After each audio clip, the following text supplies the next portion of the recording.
welcome to Daily Dose Radio, a 5-minute devotional podcast studying the Psalms verse by verse, broadcast from the ever-beautiful Sharonville, Ohio, on the sunny side of Cincinnati.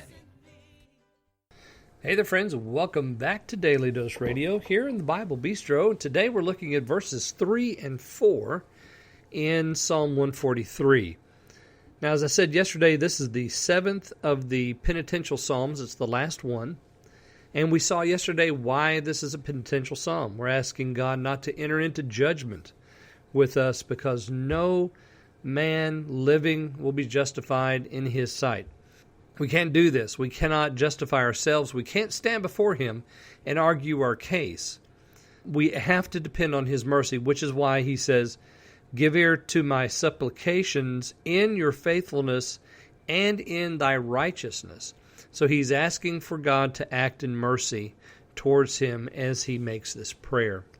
There are two prayers in this psalm. Today and tomorrow we're going to look at the remainder of the first prayer.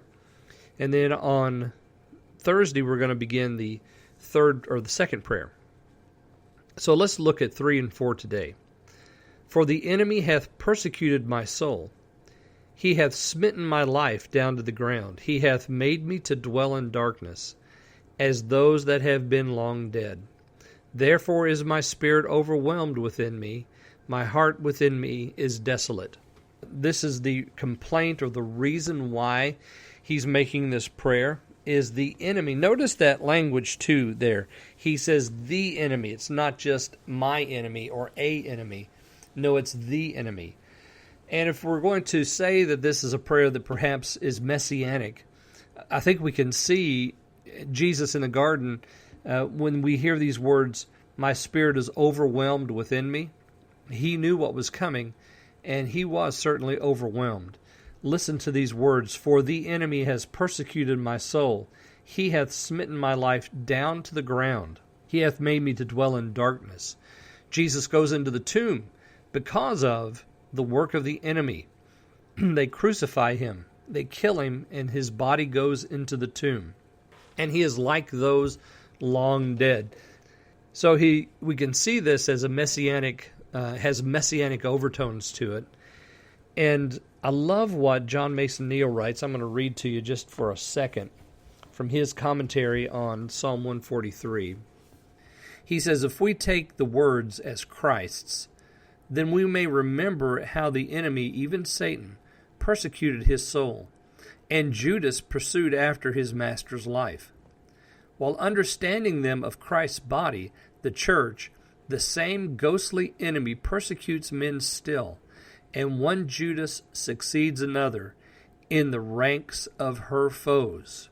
Their aim is the same throughout all ages, to smite the life down to the ground, to turn away our thoughts and hopes from heavenly things, and bow them down to the decaying joys of earth, to lay us in the darkness of ignorance and sin, like the men that have been long dead in their trespasses, and have hardened themselves against repentance, or, as the Vulgate reads, like the dead of the world, who have no thought or desires beyond this present life."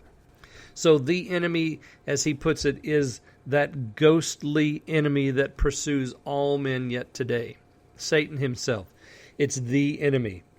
And so his reason for the prayer is because he has an enemy. Our reason for a prayer, well, because we have the same one. He wants to do the exact same thing to us. Just as Mason Neal writes, he wants to throw us down to the ground. He wants to make us to dwell in darkness, the darkness of our own sinful choices, like those that have been long dead. So tomorrow we're going to look at the result of this prayer, what it does for the person who is praying it. David principally is the prayer here.